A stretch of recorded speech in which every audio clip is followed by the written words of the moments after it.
You're very welcome along to the second hour of Off the Ball. To come a little bit later on, we're going to be looking forward to the quarterfinals in the All-Ireland Camogie Championship with Sarah O'Donovan and with Ursula Jacob. But it's time on All-Ireland final week to look forward to the neighbourly clash of Cork and Limerick this Sunday at Croke Park. 40,000 people are going to be there to witness one of two things: either Limerick lifting the Liam McCarthy for the third time in 4 years, or Cork ending their wait and lifting the cup for the first time since 2005. Delighted to say that 2018 All-Ireland winner and former Limerick captain Seamus Hickey is with us. Seamus, what's the feeling now on All-Ireland final week in Limerick, given all the expectation that's there that this team has brought with them for the last 4 years or so? Yeah, no, it's something we've been trying to get used to in Limerick the last couple of years, really.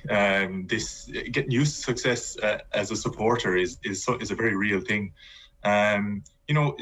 It's a real pleasure to be in the position that we are, travelling up on Sunday with huge confidence in the group of lads that we have, that they have set the standard for the last 3 years in inter-county hurling. So we're in a very good place. The team itself is in a great place in terms of how they've built throughout the year. So, we're going up very, confident and, very, very appreciative of the fact that Limerick are in another All-Ireland final.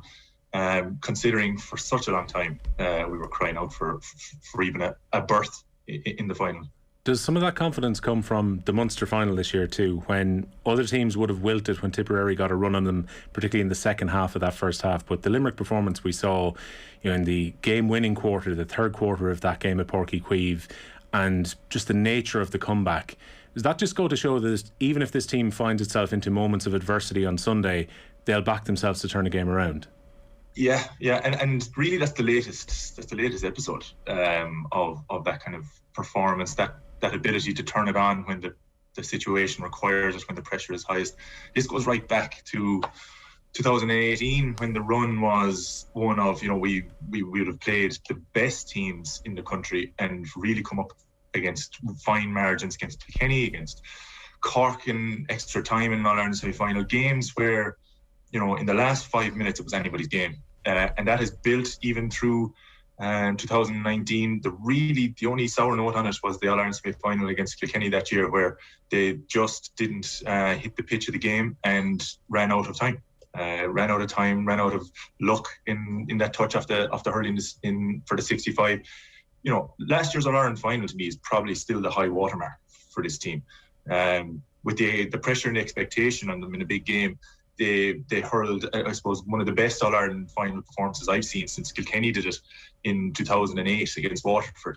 So, that's probably the mark that has been set by them, and that's what probably builds that expectation and the confidence that's built in the county. So, I said it before, a lot of teams, and when I was playing as well, we were always like, nobody believes in us. Nobody, everybody's doubting us. But they don't believe in you and they don't doubt you until you produce. This Limerick team has produced and produced consistently over a fairly extended period now at this point, to the point where they're recognised as the standard bearers. So, and it's based on production. That second half in the Munster final was probably, a real highlight. But it is what they're capable of. The important one in this, though, is going back to back. Great teams can lift in successive years, and I was chatting to Taggy Fogarty a few weeks ago, and we were kind of half comparing that Kilkenny team of the end of the last decade to this Limerick team, and the difference being that side went on and won successive All-Ireland titles. This Limerick team has put successive Munsters behind, but it's an important next step if they're to go into the pantheon of greats to be able to say they went back to back All-Irelands. I think the actual, we've been spoiled as a kind of a hurling people in the last, I suppose, 15 years. That Kilkenny team that came along and won multiple All-Irelands back to back. I think people then, and even you look at the football counterparts of Dublin and the number of All-Irelands in a row that they were able to successfully defend. It's exceptionally hard because the standard of the opposition doesn't stay at a constant place. It ebbs and it flows and it goes up and it goes down. And in a two team encounter, the odds are never wholly stacked against one team. So it's a really, really hard thing to do. Tipperary, for all their effort and for all their ability and their talent and a terrific squad of players in the last 10 years, never managed to do it. So it's a difficult feat, and it's an enormously mental challenge, rather than skill and physicality. And it's something that this Limerick team is praised for having. But this challenge that they'll face against Cork is as much mental as it is game planning and physicality. In terms of the mental challenge that's going to be faced by Cork going into this weekend, you can probably give us an insight into this. You were one of the few players in 2018 who would have been around for previous All-Ireland finals. There was a real newness for many of the Limerick players going into that final. Similarly for Cork, players like Carnedy and Pat Horgan, who were around for 2013, was a lot of players here who wouldn't have experienced winning a semi-final and the experience of getting ready for an All-Ireland final.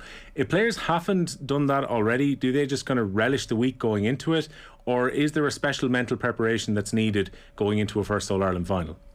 It's hard to definitively answer that, because history is written by the victors. So in 2018, for example, I was the only person on the panel, and Brian Geary was a selector who had been part of the 2007 experience. But that was almost a negative.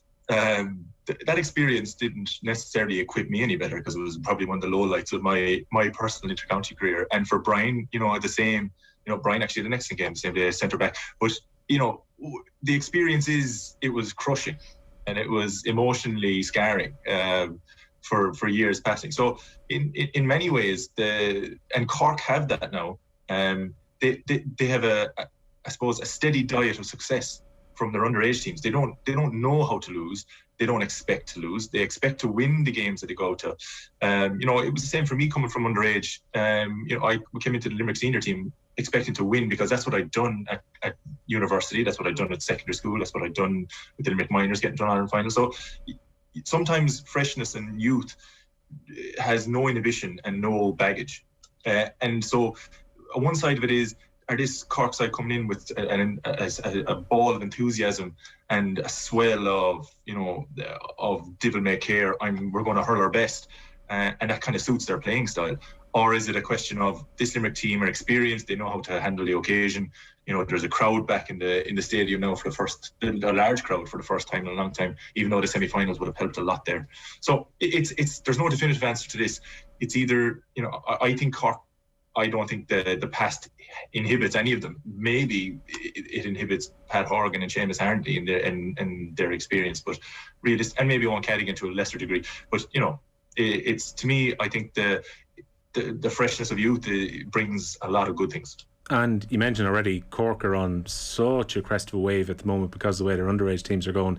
That has to feed somewhat in. The seniors are going to be focused on the All-Ireland final this weekend, but as a county, they can't help but actually get a bit of a lift from everything that's been happening over the last couple of weeks with the silverware that's been getting picked up. Big time, yeah. So not everything happens between the four lines. So everything that happens in the build-up to this, right, is and for a lot of the time, and some of the terrific work, and one of the, I suppose her praises have been sung a number of times over the last number of years, and her impact in the Limerick hurling setup, and that's Caroline Currett. And a lot of the work early days with Limerick was tuning out negativity and tuning out the doubt and the people looking to have a cut. Now it's the opposite. It's actually trying to tune out the overconfidence and the complacency. So with this Cork team, you get there's feeding off of a positivity in Cork, and we all know that positivity in Cork's GAA is actually hard to come by, and it's hard earned. So that positivity carries the team, and like you said, the crest of a wave in many different ways. So you've got momentum in terms of playing momentum. You've got a whole swath of Cork fans from the group that follow the underage teams all the way through to the casual fan, who just is really enthused and excited about what Cork are offering here after years of a bit of a famine in their guys. So it all helps, that positivity and that confidence. And Cork have never lacked confidence in a lot of people will say it, but the reality is that feeds into the Cork won't feel inferior to Limerick. They never have historically. It's one of the teams that they didn't fear playing. And when I was playing with Limerick, I knew that. I knew that when I was playing the likes of Pat Cronin and Pat Horgan and all the guys that were coming off the backs of the John Gardners, Sean O'Halpines, they didn't fear Limerick. They'd no traditional hang-ups about Limerick. So this Cork team, they won't fear him either, but they will respect him, and they should respect him, because if they don't, then they're probably doing themselves a disservice. But there's no fear there of the underdog status. Yeah, I think they call it Corkness when they try and bottle it, but that they won an Olympic medal in the Olympics. Cork were very successful. They were. The semi-final victory that Cork pulled off, that shows a little bit of bottle as much as their hurling ability and the fact that they can run the ball so impressively, and there's so many scores in that forward line. It had to have kicked in mentally for some of them that 6 points were thrown away down the stretch, like the 2018 semi-final. But Kieran Kingston was able to recompose them at the break before extra time, and they came out and absolutely out-hurled Kilkenny for the 20 minutes of added time after that. That has to put a spring in the step of Cork going into the final too. That shows that they can go to the well and actually find it when it's necessary. Yeah, that was my first thought, actually, when they conceded the lead they had in the last few minutes of the semi-final, was 2018, and how they had lost 6 points in such a short period of time against Limerick, against us. It's one of those things where this is part of, and I suppose we've had experience of this in Limerick, where those kind of wins, those wins that could have been losses, that it was character and I suppose a bit of composure that won the day, those are things that really, really reinforce the confidence, even more so than a 5 or 6 point win.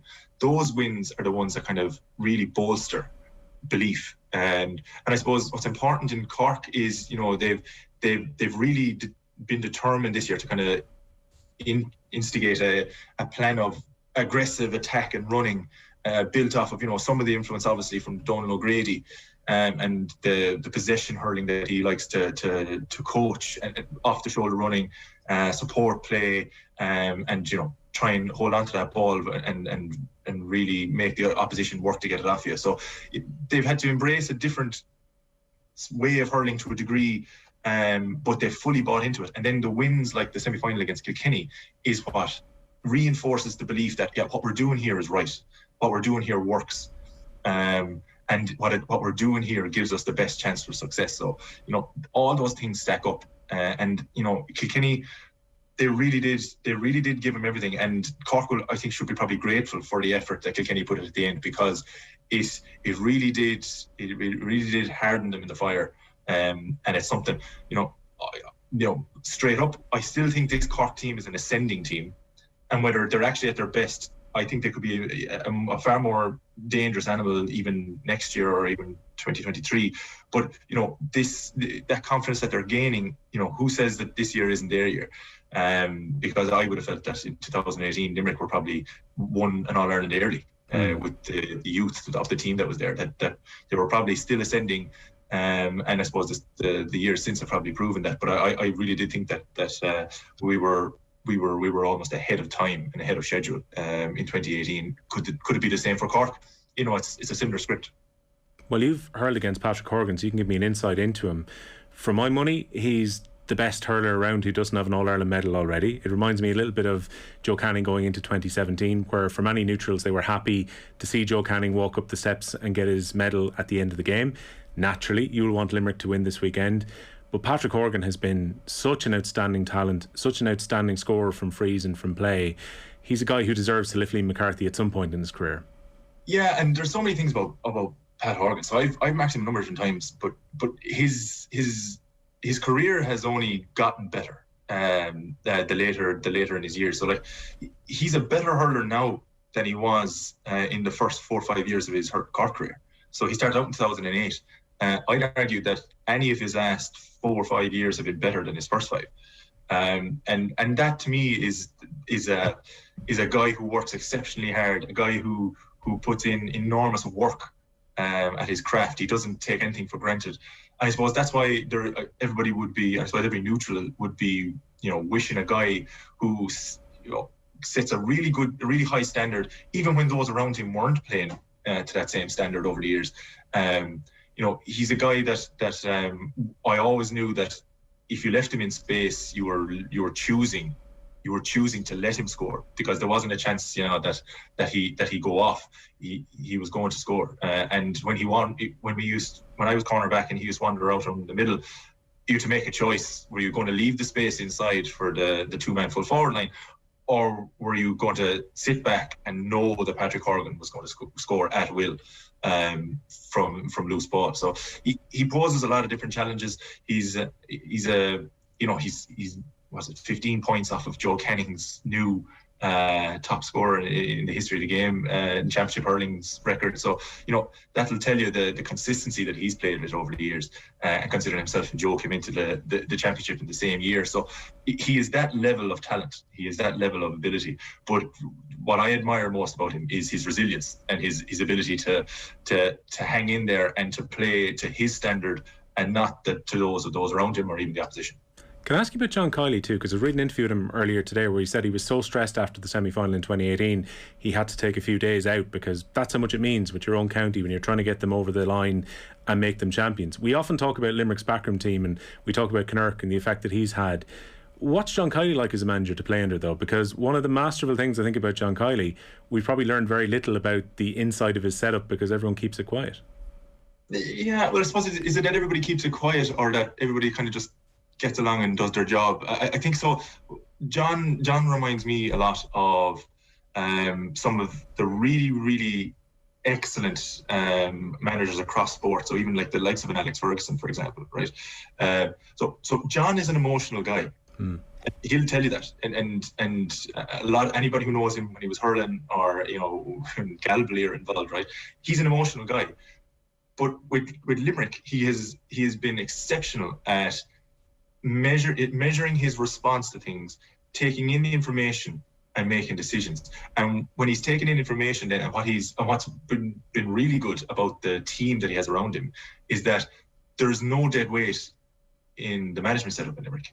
Everybody has a role, everybody has a voice, and everybody has a contribution that is listened to. So John will listen to absolutely everybody, because he doesn't put himself above anybody. So he's got great composure. He's very humble, and he knows that Paul Connacht is the coach, and he knows that Paul Connacht takes care of coaching matters. He knows that Seanie O'Donnell is in charge of videography and in charge of puck out strategy with Nicky, and he knows that Caroline then is in terms of getting the guys mentally tuned in.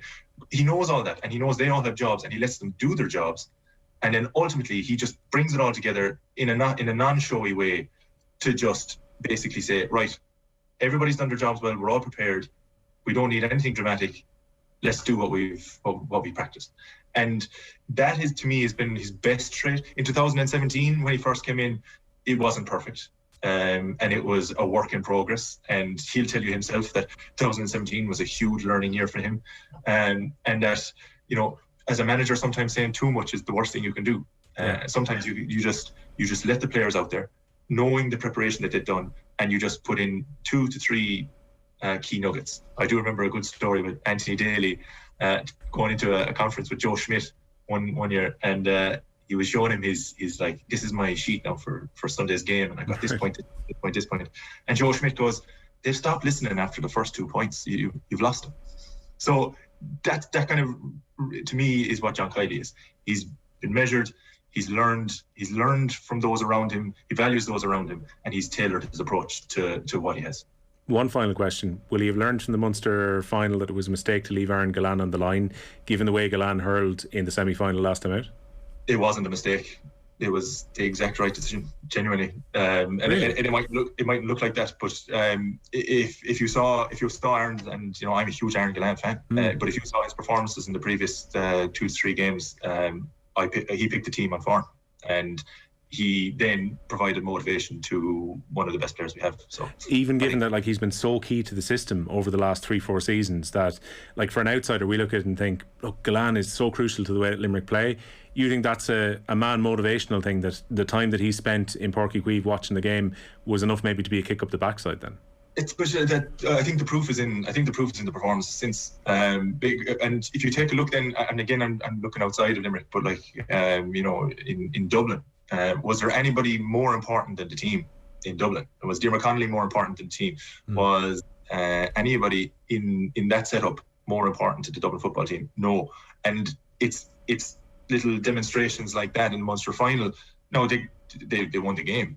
Sometimes you have to lose the game to make a point, but to me, it's practicing what you preach, and it's easy from the outside to say, oh, X is the more talented player, or but you just don't know. You don't know and players are like, I know for myself, you're not at the same level all the time. Different things outside of the field, home life, work, they all affect your performance, and they all affect your mental state. And sometimes you're just not hitting it. You're not at your best. And sometimes you need a recalibration. And I thought it was a masterful recalibration. Well, Seamus, enjoy the game on Sunday afternoon. Thanks a million for joining us on Off the Ball. We're going to take a very short break. When we come back, we're looking forward to Porky Queeve this Saturday and the All-Ireland Camogie quarter-finals.